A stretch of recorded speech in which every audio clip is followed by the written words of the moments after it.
आज हम लोग पढ़ेंगे न्यूक्लियर फिजिक्स में पैरिटी वायलेशन। पैरिटी वायलेशन, ठीक है। ये हम लोग न्यूक्लियर फिजिक्स के अंदर पढ़ते हैं। बहुत ही इंपॉर्टेंट टॉपिक है। अक्सर इसे समझने में लोगों को दिक्कत होती है, तो पहले पैरिटी वायलेशन समझने के लिए समझना पड़ेगा पैरिटी क्या है, ठीक है। पैरिटी एक मेथड है जो कि किसी प्रोसेस को एक मैथमेटिकल ठीक है, मैथमेटिकल मेथड है, ठीक है, जो कि किसी प्रोसेस को उल्टा कर दे, ठीक है। जैसे एक मिरर लेते हैं, एग्जांपल के तौर पे। अगर हम मिरर में अपना फेस देखें, ठीक है, तो मेरा लेफ्ट आई मिरर में भी लेफ्ट साइड दिखेगा, ठीक है, और मेरा राइट आई मिरर में भी राइट साइड दिखेगा, ठीक है। तो इसमें क्या कहेंगे हम, पैरिटी जो है, पैरिटी कंजर्व हो गया। पैरिटी कंजर्व होने का मतलब लेफ्ट अगर राइट में चेंज हो जाता, ठीक है, और राइट अगर लेफ्ट में मिरर में हमको उल्टा दिखने लगता, तो हम कहते कि पैरिटी आ गया उस प्रोसेस में, ठीक है। मतलब पैरिटी उसके लिए कंजर्व नहीं है, उसमें पैरिटी आ जाता, तो क्या होता, ये मेथड को वो सेटिस्फाई करता। पैरिटी का कहना क्या है कि जो भी इमेज या कोई भी ऐसा मेथड जिसको मिरर पे देखने पे वो हमको रिवर्स दिखे, तो वो होता है पैरिटी। इसको बोलते हैं पैरिटी मेथड। इसको एक और तरीके से हम समझते हैं। मान लीजिए एक लाइन लेते हैं, इस लाइन को हम कोई नाम दे दिए। लाइन के हम इसको एक्सिस ही समझ लेते हैं, ठीक है। एक ये एक्सिस है और ये एक्सिस, ठीक है। ये क्या होगा, एक्स वाई जेड। अगर हम इसको मिरर में देखें तो ये जस्ट इसका उल्टा दिखेगा,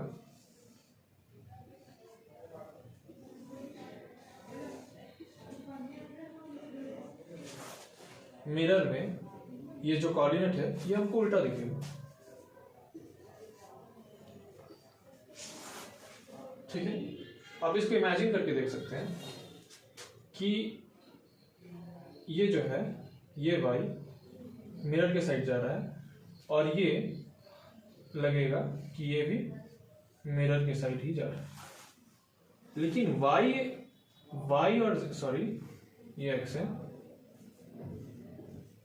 ठीक है। तो इसको क्वांटम फिजिक्स में हम इस फंक्शन को एक्स वाई जेड कोऑर्डिनेट में अगर लिख रहे हैं, तो ये पैरिटी के कारण इसको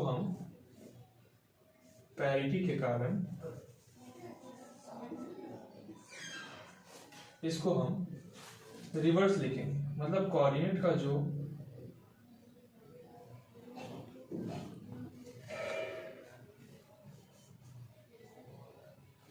साइन है वो चेंज हो जाएगा, ठीक है। मतलब इसमें मिरर इमेज हम अप्लाई कर दिए, ये होता है पैरिटी, ठीक है। तो पैरिटी वायलेशन क्या है, पैरिटी समझ में आ गया।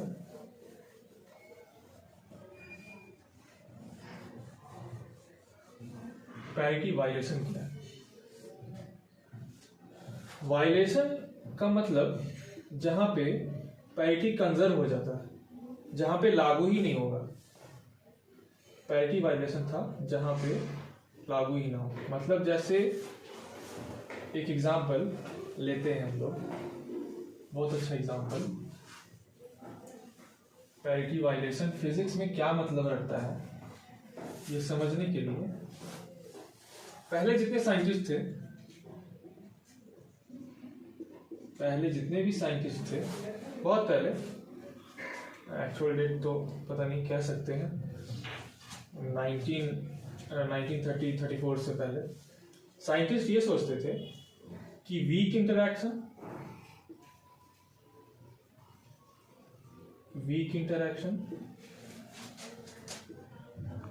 वीक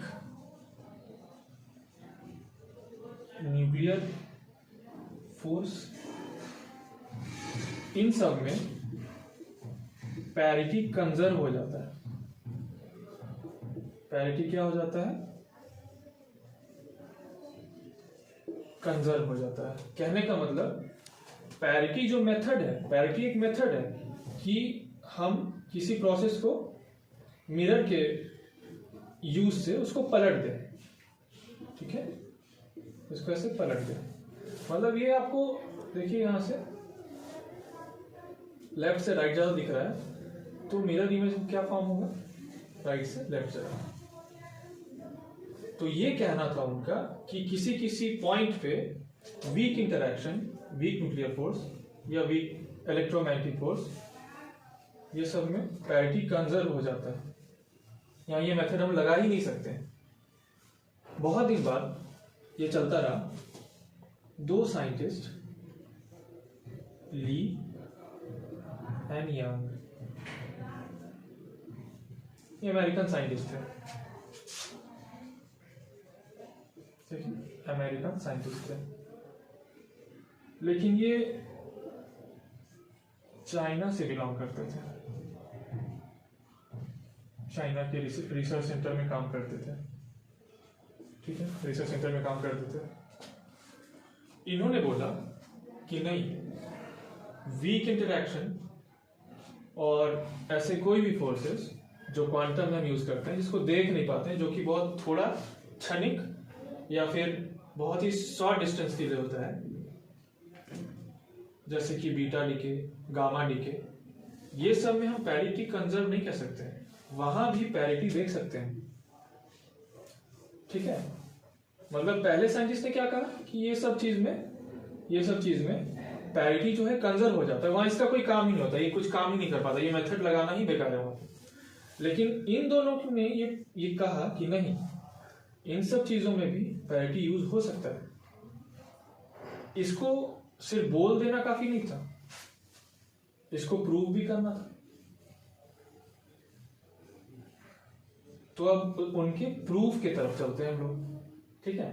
पैरिटी वायलेशन होता क्या है ये समझने के लिए। तो ये प्रूफ देने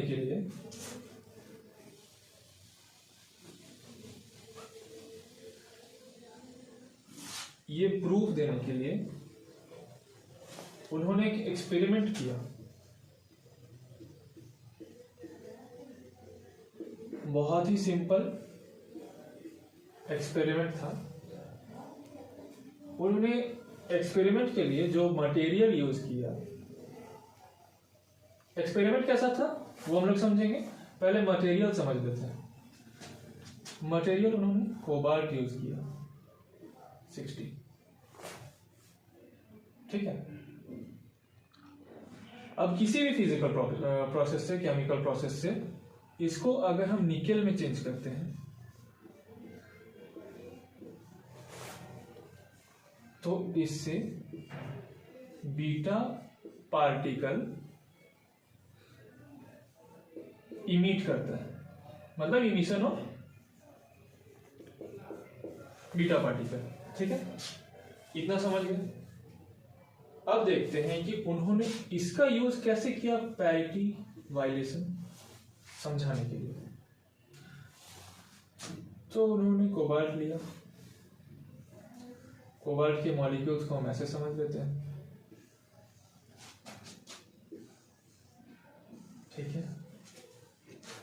कोबाल्ट के मॉलिक्यूल्स को हम ऐसे समझ लेते हैं।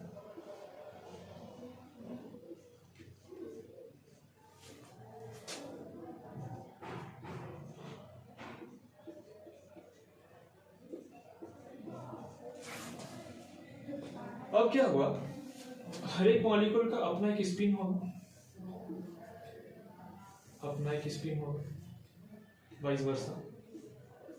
ठीक है, अब स्पिन हो रहा है तो मतलब इनका इंटरनल एनर्जी भी होगा। इंटरनल एनर्जी किस पे डिपेंडेंट होता है? Directly to the temperature. अगर हम टेम्परेचर को किसी तरह फॉल कर दें, ठीक है, अगर हम टेम्परेचर को किसी तरह फॉल कर दे तो इसका इंटरनल एनर्जी कम हो जाएगा, लगभग जीरो कर देंगे। तो हम जो एक्सपेरिमेंट करेंगे उसमें इसकी इंटरनल एनर्जी का कोई प्रभाव ना पड़े, कोई इफेक्ट ना आए, इसके लिए हमको पहले इसका इंटरनल एनर्जी को लगभग जीरो करना होगा। हम लोग जीरो कभी कर ही नहीं सकते कोई भी मॉलिक्यूल का एनर्जी को, ठीक है, तो लगभग जीरो करना होगा। इसके लिए क्या प्रोसेस चाहिए? इसके एनर्जी को खत्म करने के लिए क्या प्रोसेस चाहिए? और इसको इसके स्पिन को अलाइन करने के लिए या बीटा पार्टिकल का डीके दिखाने के लिए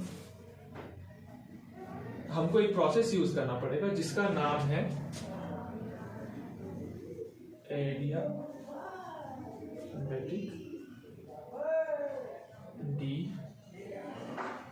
डीमैग्नेटाइजेशन।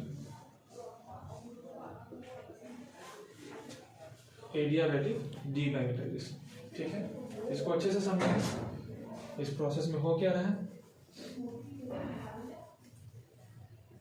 ये है आपका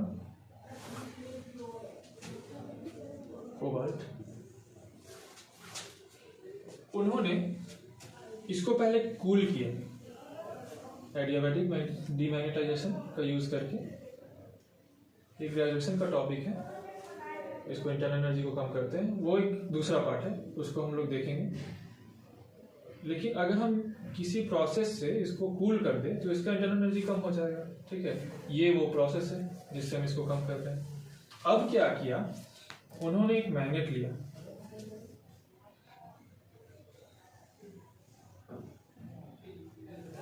एक मैग्नेट लिया। अब मैग्नेट तो मैग्नेटिक फील्ड भी होगा इसका, तो मैग्नेटिक फील्ड का पाथ ये था, ठीक है। जैसे ही मैग्नेटिक फील्ड था और इसका इंटरनल एनर्जी था ही नहीं, तो इसका स्पिन जो है मैग्नेटिक फील्ड के अलोंग अलाइन हो गया, ठीक है। समझ रहे क्या हो रहा है, इसका इंटरनल एनर्जी कम कर दिए तो इसमें ना ही अपना कोई फोर्स है ना कोई दूसरा फोर्स है जो इसको किसी पाथ में ले जाए या अपने से ये कहीं चला जाए। तो क्या हुआ, मतलब समझ लीजिए कि ये रेस्ट में है, ऐसा समझते हैं। हालांकि ये पूरी तरह से रेस्ट में जा नहीं सकता, इसका अपना एक स्पिन होता है, ठीक है, मॉलिक्यूलर स्पिन। उसको हम इंटरनल एनर्जी को कम करके, ठीक है, उसका प्रभाव कम कर सकते हैं, लेकिन पूरा खत्म नहीं कर सकते कभी भी कोई मॉलिक्यूल का। तो ये बड़ा काम किया यहाँ पे, कौन सा चीज, मैग्नेट। ये मैग्नेट है, ठीक है। अब उन्होंने क्या देखा कि जैसे ही ये अलाइन हुआ, ठीक है, तो स्पिन के अलोंग बीटा पार्टिकल का डीके कभी नहीं होता, ठीक है।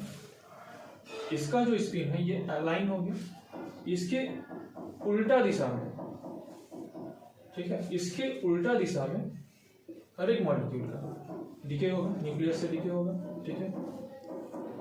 बीटा डीके में क्या होता है एक्चुअली, प्रोटॉन से न्यूट्रॉन में चेंज होता है, ठीक है। तो जितना भी सबका अलाइनेशन था, मतलब जिधर भी ये जा रहा था इसका स्पिन जो मैग्नेटिक फील्ड के अलोंग हो गया, अलाइन हो गया। लेकिन क्या होता है इसमें, जो बीटा डीके होता है वो तो स्पिन के ऑपोजिट होता है। ये बीटा पार्टिकल का पाथ हो गया, ठीक है। अगर मिरर में भी ये चेंज नहीं दिखता, मिरर में भी हम देखते अगर ये ऐसे ही दिखता, ठीक है, अगर ये ऐसे ही दिखता तो बोलते कि पैरिटी मतलब इसमें कंजर्व हो गया, ठीक है, पैरिटी कंजर्व हो गया। अगर हम मिरर लगा दें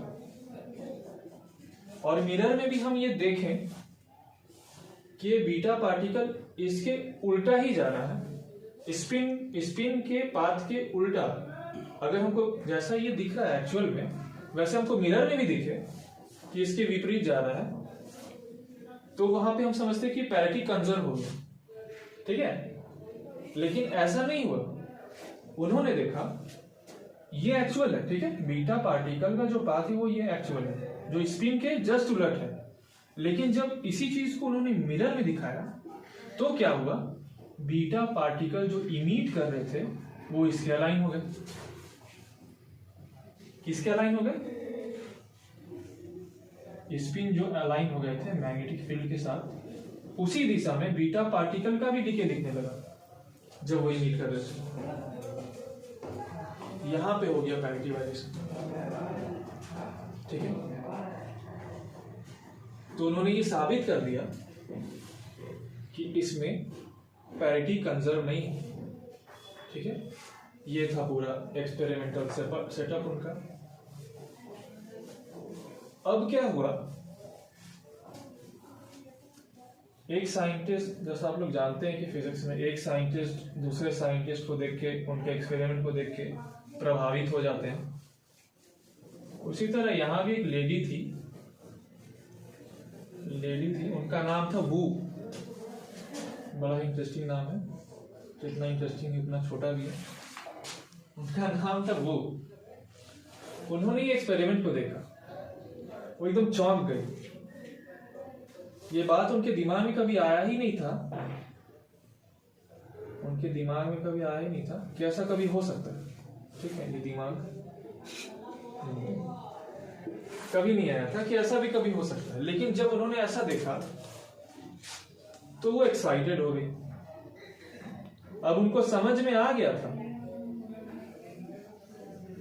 कि ऐसा होता है, पहले उनको जानकारी ही नहीं था कि ऐसा होता है, लेकिन अब उनको समझ में भी आ गया था कि सही में ऐसा होता है। ये लोग दोनों गलत नहीं है। कौन? ली एंड यांग। तो इसको प्रूव करने के लिए उन्होंने एक प्रॉपर एक्सपेरिमेंटल सेटअप बनाया। ये तो छोटा सा कोबाल्ट में था, ऐसा है ना, ये तो ठीक है, वो लोग अपने लोग समझ गए, लेकिन दूसरा को वो दिखाते समझाते, वो बात की बात थी। लेकिन उनके अब समझने से पहले कि दूसरों को हम कैसे समझाएं, साइंटिस्ट के बीच की बात थी। वो को समझ में आया कि अब मैं ही हूं जिसे ये समझाना चाहिए, ठीक है। तो उन्होंने इस चीज को, पैरिटी वाइब्रेशन को समझाने के लिए प्रॉपर एक्सपेरिमेंटल सेटअप दिया। इनको भी क्या करना होगा, ये जो एक्सपेरिमेंट करके इनका मोटो क्या होगा, वही चीज जो ली और यांग का था। उनका मोटो क्या था कि डीके तो स्पिन के विपरीत हो रहा है, बीटा ठीक है। लेकिन जब उसमें मिरर के साथ देखते हैं तो मिरर में लगता हुआ अलाइन है, कौन कौन? स्पिन और बीटा डीके। इसी चीज को इनको भी प्रूफ करना पड़ेगा अपने एक्सपेरिमेंटल सेटअप में। ये हम लोग देखेंगे नेक्स्ट पार्ट में। Thank you. कैसा लगा क्लास?